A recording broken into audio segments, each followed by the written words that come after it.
Perkenalkan, nama saya Norton Tulus Nabubolo, NPM 19900100 dari kelompok 2, akan menjelaskan tentang biografi Carl Jung, lebih tepatnya Carl Gustav Jung, biografi keperawanan dan kemanusiaan. Pertama saya menjelaskan sedikit tentang biografi beliau. Setelah teman-teman perhatikan dan simak PPT kami, mungkin sudah jelas bahwasannya tentang sedikit perjalanan hidup beliau melalui presentasi dari PPT yang kami berikan, tapi hanya saya akan menambah sedikit saja tentang beliau. Beliau ini adalah seorang ahli psikolog yang berasal dari Swiss, yang merintis dan mengembangkan konsep psikologi analitik dan psikoanalisis. Ya, sebelumnya itu saya akan beritahu bahwasannya beliau ini lahir di Caswell seperti yang ada di PPT presentasi kami pada tanggal 26 Juli 1975 dan meninggal di Kuznets 6 Juni 1961. Ayah dari beliau ini adalah seorang pejabat gereja yang umur katanya bahwasannya kakek dari pihak ayah tua ini adalah seorang fisikawan terkenal di Basel, seorang dikenal baik di situ. Rumornya itu yang berkembang di area itu mengatakan bahwa kakek Kurt ini adalah anak tidak sah dari sastrawan Jerman yang terkenal bernama Goethe. Walaupun demikian, ayah Jung tidak pernah mengakui rumor tersebut. Jadi ibu dari Carl Gustav Jung ini adalah anak dari seorang ahli teologi ya. Jadi saya akan menambahkan sedikit kisah kehidupan dan kisah pendidikan dari beliau. Pertama kali itu tentang teorinya. Teori yang pertama dikemukakan Carl Gustav Jung itu adalah kepribadian nomor 1 yang mengenai tentang ekstrovert, dan kepribadian nomor 2 itu mengenai tentang introvert, di mana kepribadian nomor 1 ini adalah seorang dengan kepribadian ekstrovert dan bias menerima dunia secara objektif, sedangkan kepribadian nomor 2 adalah seorang introvert dan melihat dunia secara subjektif. Beliau ini mulai menyadari bahwasannya memiliki teori tersebut saat berusia 4 tahun. Pada saat berusia 4 tahun Jung pindah ke daerah Basel, dan pada saat inilah mimpi-mimpinya mulai muncul. Dari situlah beliau mulai mengembangkan teori-teorinya. Saat sekolah Jung merasa bahwa ada 2 aspek yang terpisah dari dirinya. Itulah tadi yang tentang kepribadian yang nomor 1 dan nomor 2, beliau menamakannya itu. Dan pada tahun 1865 Jung ini belajar kedokteran dan lulus pada tahun 1900 dan menjadi asisten seorang psikiater. Dan di tahun 1902 disertasinya selesai dan dibuat sebuah buku yang berjudul On the Psychology and Pathology of So-Called Occult Phenomena. Kemudian di tahun 1903 Jung menikah dengan Emma, lalu bekerja di rumah sakit jiwa. Dan kemudian sebelumnya itu Pak Jung sempat mengawali karirnya di tahun 1902 dengan menghadiri kuliah pertama kalinya dari Pierre Janet. Kemudian dia melanjutkan perjalanan ke London, dan pada tahun 1903 Jung itu menikah dengan Edmund. Sebelum dia menikah, dia sempat mengawali karirnya itu di Paris. Emma sendiri ini merupakan kawan sekaligus pendampingnya dalam bidang ilmu yang mereka pelajari sampai seperti tadi yang saya katakan, sampai kematiannya pada tahun 1955. Lalu di sini saya akan menyampaikan sedikit teori kompleks yang isinya mengenai kelompok psikis dan psikis emosional feeling thought yang ditekan, merupakan hasil penyelidikan eksperimental pertama yang dipimpinnya dalam kerjasama dengan Franz Rikin dan ilmuwan lainnya pada tahun 1904. Mereka membuat judulnya ini Diagnostic Association Jurgen. Karya ini menjadikannya populer dan sebagai jembatan bertemunya dengan Sigmund Freud tahun 1907 dan tulisannya mengenai interpretasi mimpi. Jung mendapat konfirmasi pengesahan atas penyelidikannya sendiri. Bahkan Freud akhirnya menyadari bahwa Jung adalah putra mahkota psikoanalisis dan pewaris tahtanya. Dan setelah itu beberapa tahun kemudian Jung membaca kembali, lalu yang memiliki pemahaman yang baik dan mulai mengartikan mimpinya sendiri. Kemudian Jung mengirim koleksi hasil kerjanya kepada Freud dan pada tahun 1906 mulailah korespondensi antara Jung dengan Freud. Suatu hari Jung, Freud dan kolega lainnya diundang untuk mengisi beberapa seminar. Di seminar Jung dan Freud menginterpretasikan mimpi mereka dan mulai dari situ terjadilah ketegangan antara Jung dan Freud. Di buku Jung, Memories, Dream and Reflection, Jung mengatakan bahwa Freud tidak mau membuka kehidupan pribadinya dan masa lalunya secara terperinci. Freud juga tidak menginterpretasikan mimpi Jung dengan baik dan Jung bantah hasil interpretasi Freud. Tidak lama setelah rombongan kembali dari Amerika, akhirnya korespondensi antara Jung dan Freud terputus. Nama saya Gratia Disti, NPM 199000057. Saya akan membahas mengenai tingkatan psyche. Sebelum masuk ke tingkatan psyche, saya akan memberitahu struktur kepribadian. Struktur kepribadian ini dibagi menjadi dua. Yang pertama ada ketidaksadaran dan yang kedua ada kesadaran. Ketidaksadaran ini dibagi menjadi dua. Ada ketidaksadaran personal dan ada ketidaksadaran kolektif. Nah, di dalam ketidaksadaran kolektif ini ada yang namanya archetype. Dan archetype ini dibagi menjadi 6 bagian. Yang pertama ada namanya persona, yang kedua ada bayangan atau shadow, ketiga ada anima, keempat ada animus, kelima ada pahlawan atau hero, dan yang keenam ada diri. Kita masuk ke dalam tingkatan psyche.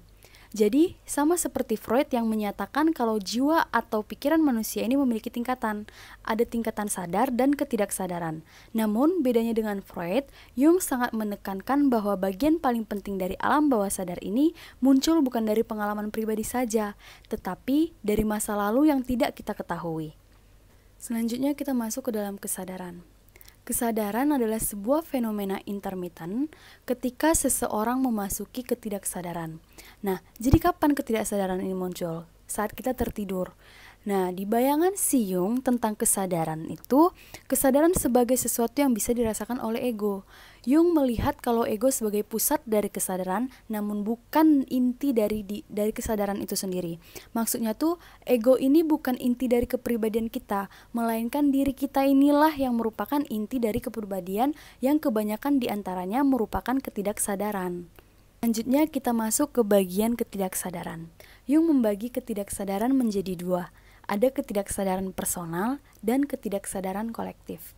Pada slide dikatakan ketidaksadaran personal merangkum seluruh pengalaman yang terlupakan, ditekan, dan dipersepsikan secara subliminal pada seseorang. Maksudnya sebenarnya pengalaman itu dulu kita sadari, tapi karena terus ditekan akhirnya dilupakan. Nah, ketidaksadaran itu punya sifat yang sangat unik karena didapatkan dari pengalaman individual yang berkaitan dengan hal-hal yang ada di lingkungan, bisa terkait dengan perasaan. Kemudian berisi dengan kompleks. Kompleks ini diwarnai dengan ide atau gagasan yang sangat individual, yang sangat amat berbeda dari satu orang dengan orang lainnya. Contohnya pengalaman traumatis. Misalnya ada anak yang mengalami pengalaman traumatis di masa kecilnya. Kita contohkan anak ini dulu pernah dilecehkan. Setelah dia dewasa, mungkin orang ini telah udah pulih gitu, udah berdamai dengan masa lalunya. Tapi sebenarnya hal ini bisa terjadi karena orang ini telah menekankan emosi dan ingatan kelam ini. Dan sebenarnya hal ini tidak menyatakan bahwa dia telah pulih sepenuhnya. Namun semua emosi-emosinya, semua ingatan pikiran kelamnya itu disimpan dia di dalam ketidaksadarannya. Baiklah, saya akan melanjutkan presentasi dari Gratia, yaitu ketidaksadaran kolektif. Kalau di ketidaksadaran personal, kita berbicara tentang pengalaman yang kita rasakan sendiri, seperti pengalaman yang dilupakan, yang ditekan, atau persepsi yang subliminal. Maka di ketidaksadaran kolektif, kita belajar mengenai pengalaman yang diturunkan oleh para leluhur kita dan saat ini kita lakukan. Isi dari ketidaksadaran kolektif menurut Jung yaitu pengalaman diturunkan dari generasi satu ke generasi lainnya yang ditandai sebagai sebuah kondisi psikis yang potensial. Pengalaman nenek moyang dahulu seperti konsep Tuhan, ibu, bumi, dan lainnya ditransmisikan ke generasi-generasi berikutnya sehingga generasi saat ini termasuk kita ditandai atau dipengaruhi oleh pengalaman primordial primitif. Ketidaksadaran kolektif bertanggung jawab terhadap agama, mitos, dan legenda. Tetapi, ketidaksadaran kolektif tidak merujuk pada ide yang diturunkan, melainkan ia lebih kepada bagaimana kita bereaksi saat pengalaman tersebut menstimulasi secara biologis. Contohnya itu, ketika seorang ibu sudah melahirkan, kemudian ia langsung merasakan cinta dan kasih sayang. Padahal, sewaktu ia mengandung, ia pernah merasakan perasaan negatif atau menganggap hal tersebut biasa saja. Nah, ini merupakan pengalaman yang distimulasi secara biologis. Selanjutnya, saya akan membahas arketipe yang merupakan bagian dari ketidaksadaran kolektif. Kalau di ketidaksadaran personal ada yang namanya kompleks, maka di ketidaksadaran kolektif ada yang namanya arketipe. Arketipe merupakan bayangan-bayangan leluhur yang ada di ketidaksadaran kolektif. Arketipe dan kompleks memiliki persamaan dan juga perbedaan. Persamaannya, mereka sama-sama kumpulan bayangan-bayangan yang diasosiasikan dan diwarnai sangat kuat oleh perasaan. Sedangkan perbedaannya, kompleks merupakan konsep ketidaksadaran personal yang diindividuasi dan arketipe merupakan konsep yang umum dan muncul dari isi ketidaksadaran kolektif. Arketipe meliputi persona, bayangan, anima, animus, great mother, wise old man, pahlawan, dan diri. Selanjutnya akan dilanjutkan oleh teman saya. Archetype yang pertama adalah persona atau topeng. Topeng di sini tuh maksudnya menggambarkan bagaimana kesan yang ingin kita tampilkan di mata orang lain, tapi nggak mencerminkan siapa kita sebenarnya. Jatuhnya kayak pencitraan lah gitu. Contohnya tuh kayak misalnya seorang polisi. Seorang polisi kalau misalnya di depan orang banyak itu pasti kelihatannya tegas, berwibawa, dan kayak ya berwibawa lah gitu di depan orang banyak. Tapi berbeda dia di rumah yang harus mengganti topengnya menjadi sosok ayah atau suami yang lembut, terus misalnya penuh kasih sayang. Jadi berbeda dia di kantor dengan dia di rumah. Jadi dia harus mengganti topeng jika dia di kantor dan mengganti topengnya lagi jika dia ada di rumah. Baiklah, saya akan melanjutkan presentasi Gratia mengenai bentuk arketipe yaitu anima. Anima merupakan sisi feminim seorang pria yang bertanggung jawab atas suasana hati atau mood yang irasional dan perasaan yang tidak logis. Jung percaya bahwa anima berasal dari pengalaman seorang pria dengan wanita seperti ibunya, kakak perempuannya, adiknya, kekasihnya, dan teman-teman wanitanya yang akan digabungkan menjadi gambaran umum mengenai wanita. Kemudian, gambaran ini akan menjadi bagian ketidaksadaran kolektif semua pria sebagai arketipe anima. Anima mempengaruhi sisi perasaan pria dan merupakan penjelasan untuk perasaan-perasaan yang tidak masuk akal. Selama mengalami hal ini, biasanya seorang pria tidak akan mengakuinya bahwa sisi feminim menguasai dirinya. Selanjutnya adalah animus. Animus merupakan sisi maskulin seorang wanita yang bertanggung jawab atas pemikiran tidak logis dan pendapat-pendapatnya yang tidak masuk akal dari seorang wanita. Ketika anima mempresentasikan mood dan perasaan yang irasional, maka animus merupakan simbol dari proses berpikir dan bernalar. Animus mampu mempengaruhi proses berpikir seorang wanita yang sebenarnya tidak dipikirkan oleh mereka. Hal ini berasal dari ketidaksadaran kolektif mengenai hubungan prasejarah antara wanita dan juga pria. Bayangan atau shadow. Bayangan adalah arketipe dari kegelapan dan refleksi yang menampilkan kualitas-kualitas yang tidak kita ketahui keberadaannya, serta berusaha disembunyikan dari diri sendiri maupun orang lain.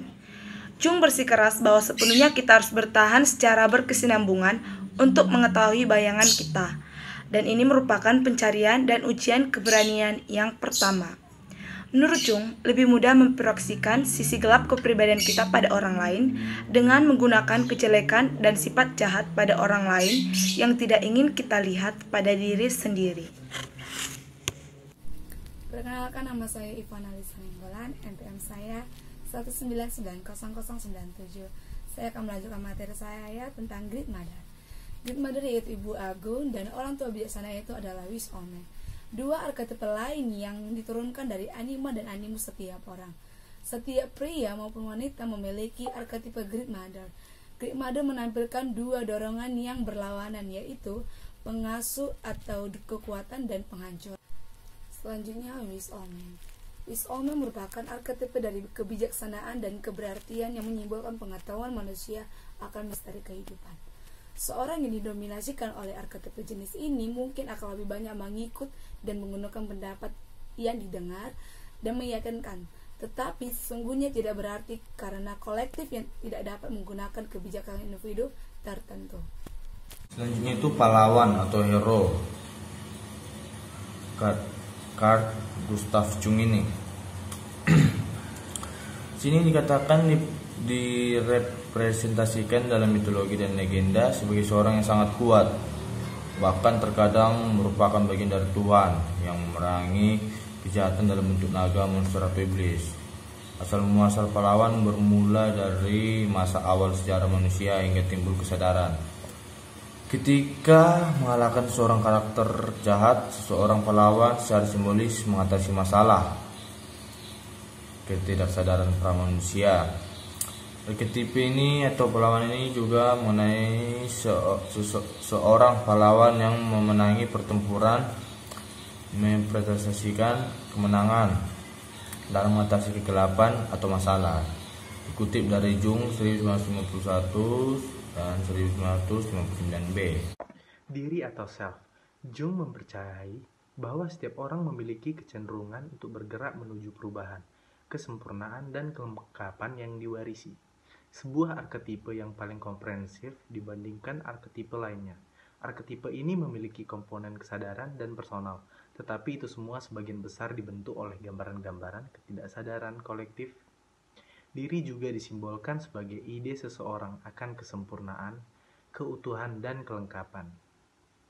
Baiklah, saya akan melanjutkan topik pembahasan berikutnya, yaitu dinamika kepribadian.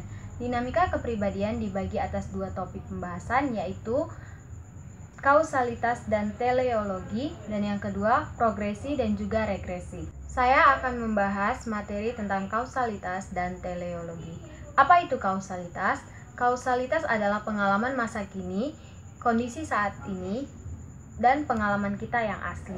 Sedangkan teleologi adalah kejadian masa kini yang dimotivasi oleh tujuan dan aspirasi akan masa depan yang secara langsung menentukan nasib seseorang. Jung mengatakan bahwa perilaku manusia dibentuk oleh kedua faktor kekuatan kausal serta teleologi, dan penjelasan kausal haruslah seimbang dengan penjelasan teleologi. Progresi dan regresi. Adaptasi pada dunia luar meliputi aliran keluar dari energi psikis yang disebut dengan progresi atau progression. Sedangkan adaptasi ke dalam bergantung pada energi yang berlawanan arahnya yang disebut dengan regresi atau regression. Progresi akan membuat manusia bereaksi sesuai kondisi lingkungan tertentu. Sedangkan regresi suatu langkah mundur yang diperlukan dalam sebuah perjalanan menuju kesuksesan. Baik, saya akan melanjutkan penjelasan dari teman saya. Sebelumnya nama saya Hengki Ardina Taulu, NPM 199000065. Materi pertama yaitu tipe psikologis. Menurut Jung, selain tingkatan psikis dan kepribadian, dia mengenali dua jenis psikologis, yaitu introversi dan ekstraversi. Baik, masuk ke tipe kepribadian pertama yaitu introversi, yang dimana adalah aliran energi ke dalam yang memiliki orientasi subjektif. Orang-orang ini akan menerima dunia luar dengan selektif atau dengan pandangan subjektif mereka. Kemudian ekstraversi, yang dimana berkebalikan dengan introversi. Ekstraversi memiliki arah aliran psikis ke arah luar, yang dimana orang-orang ini lebih mudah dipengaruhi oleh dunia luar atau lingkungan mereka sendiri. Fungsi dibedakan menjadi 4, thinking, sensing, feeling, dan intuiting. Introversi. Menurut Jung, introversi adalah aliran energi psikis ke arah yang memiliki orientasi subjektif. Ekstraversi adalah sebuah sikap yang menjelaskan aliran psikis ke arah luar, sehingga orang yang bersangkutan memiliki orientasi objektif. Thinking membuat kita dapat mengerti arti sesuatu. Sensing membuat orang dapat menjelaskan bahwa sesuatu itu benar-benar ada. Feeling membuat manusia mengerti nilai atau seberapa berharganya sesuatu.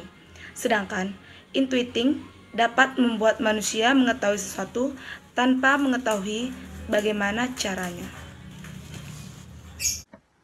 Perkembangan kepribadian. Jung percaya bahwa kepribadian berkembang melalui serangkaian tahap yang berujung pada sebuah keutuhan pribadi atau realisasi diri. Jung menggarisbawahi tahap kedua dari kehidupan, yaitu periode usia 35 atau 40 tahun, saat seseorang memiliki kesempatan untuk membawa seluruh aspek kepribadian secara bersama, untuk mencapai tahap realisasi diri. Tahap perkembangan. Jung mengkategorikan perkembangan menjadi 4 periode utama, yaitu masa kanak-kanak, masa muda, masa pertengahan atau parubaya, dan masa tua lanjut usia. Masa kanak-kanak. Jung membagi periode ini menjadi 3 bagian. Pertama, fase anarkis. Tahap ini ditandai dengan kesadaran yang rendah dan sporadik atau kadang-kadang tidak. 2. Fase monarkis. Tahap ini ditandai dengan perkembangan ego dan mulainya pikiran verbal dan logika. Fase dualistik. Tahap ini ditandai dengan pembagian ego menjadi 2, yaitu objektif dan subjektif. Masa muda. Ya, bisa kita ketahui bahwa masa muda adalah periode yang ditandai dari pubertas sampai masa pertengahan atau parubaya. Dengan masa muda, anak muda mencoba bertahan untuk mencapai kebebasan fisik dan psikis dari orang tuanya, mendapat pasangan, membangun keluarga, dan mencari tempat di dunia ini. Masa pertengahan. Ya, bisa kita ketahui, Jung percaya bahwa pertengahan atau parubaya, middle life, berawal di usia 35-40 tahun. Periode ini ditandai dengan aktualisasi potensi yang sangat bervariasi. Masa tua. Pada saat masa tua atau old age atau lanjut usia menjelang, orang akan mengalami penurunan kesadaran. Orang yang telah melewati proses pada saat matahari telah mencapai realisasi diri senja. Realisasi diri adalah suatu hal yang amat langka dan bisa dicapai hanya oleh mereka yang telah dengan baik mengasimilasi kesadaran mereka dengan keseluruhan kepribadian mereka. Untuk sampai pada proses ini, dibutuhkan keberanian untuk menghadapi berbagai kejahatan alami dari bayangan seseorang, dan bahkan lebih banyak lagi dibutuhkan keberanian untuk menerima sisi maskulin atau feminim seseorang. Proses ini hampir tidak pernah tercapai sebelum parubaya, dan hanya tercapai oleh mereka yang telah mampu menanggalkan egonya, satu hal yang menjadi perhatian utama dari kepribadiannya, dan menggantinya dengan diri. Realisasi diri. Kelahiran kembali psikologis atau terkadang disebut dengan realisasi diri atau individuasi adalah proses untuk menjadi seseorang atau seseorang secara utuh. Psikologi analitis sesungguhnya adalah psikologi kebalikan, dan realisasi diri merupakan sebuah proses penyatuan kedua kutub menjadi sebuah individu yang homogen. Proses ini berarti seseorang memiliki seluruh komponen psikologis yang berfungsi dalam satu kesatuan, tanpa melemahkan proses kemampuan psikis. Orang yang telah melewati proses ini telah mencapai realisasi diri. Realisasi diri adalah suatu hal yang amat langka dan bisa dicapai hanya oleh mereka yang telah dengan baik mengasimilasi kesadaran mereka dengan keseluruhan kepribadian mereka. Untuk sampai pada proses ini, dibutuhkan keberanian untuk menghadapi berbagai kejahatan alami dari bayangan seseorang, dan bahkan lebih banyak lagi, dibutuhkan keberanian untuk menerima sisi maskulin atau feminim seseorang. Proses ini hampir tidak pernah tercapai sebelum Parubaya, dan hanya tercapai oleh mereka yang telah mampu menanggalkan egonya, satu hal yang menjadi perhatian utama dari kepribadiannya, dan menggantinya dengan diri. Selanjutnya ada metode investigasi Jung. Jung mengumpulkan data untuk teorinya tidak hanya melalui pemahaman secara menyeluruh di berbagai disiplin ilmu, tetapi juga dari asosiasi kata, analisis mimpi, imajinasi aktif, dan psikoterapi. Yang pertama tuh ada asosiasi kata. Dalam tes ini, Jung menggunakan 100 kata-kata yang dipilih dan diatur untuk menstimulus atau merangsang reaksi emosi. Ia menginstruksikan seseorang untuk merespons setiap stimulus kata dengan kata pertama yang dipikirkan oleh si responden. Lalu ditemukanlah beberapa respon yang signifikan, seperti pipi yang merah, gagap, tertawa, menghela, mendeham, nangis. Nah, kegunaan tes ini untuk membuka feeling tone kompleks. Kompleks adalah berbagai hal individualis yang bersifat emosional yang bergabung dan membentuk sekumpulan gambar di sekitar pusat inti kepribadian. Orang yang menunjukkan kombinasi respon tersebut mungkin mengindikasikan bahwa sebuah kompleks telah tercapai. Baiklah, saya akan melanjutkan metode investigasi Jung, yaitu mengenai analisis mimpi. Jung setuju dengan Freud yang mengatakan bahwa mimpi memiliki makna dan makna itu harus diseriusi.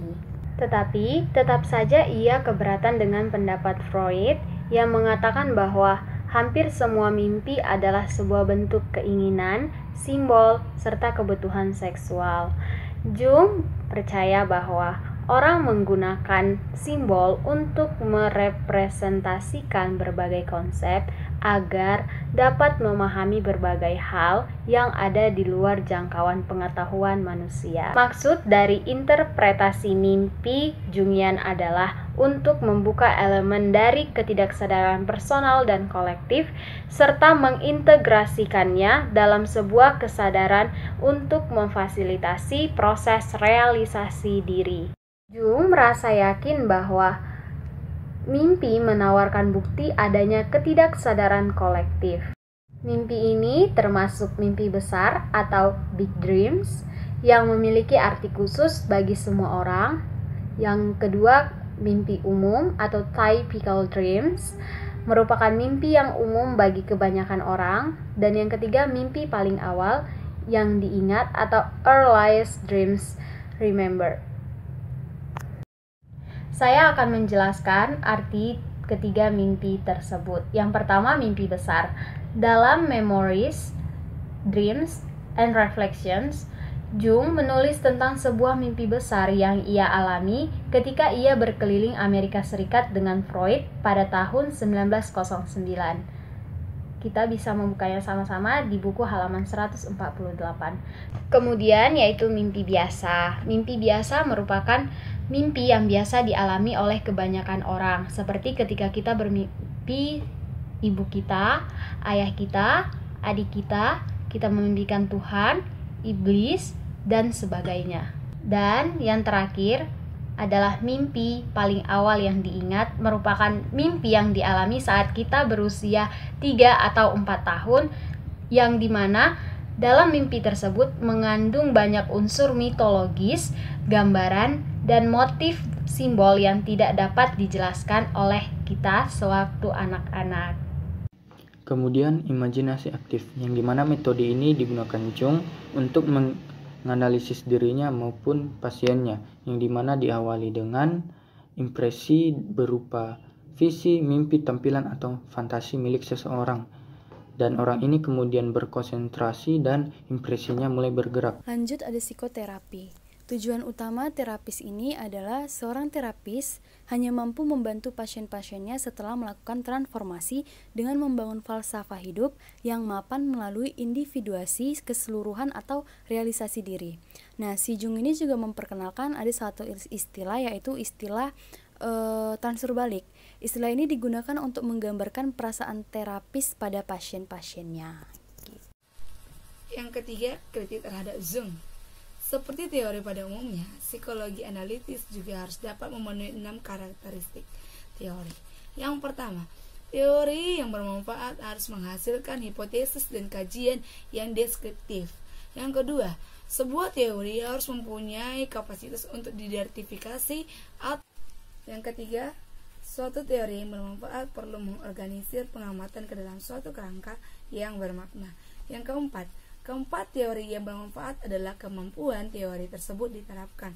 Yang kelima, konsisten secara internal. Dan yang keenam, yang terakhir adalah teori yang bermanfaat adalah bersifat kesederhanaan. Teori juga dianggap rumit karena bersifat kompleks dengan ruang lingkup yang luas. Demikianlah hasil presentasi kami. Jikalau ada kesalahan dari kata, kami mohon maaf. Sekian dan terima kasih.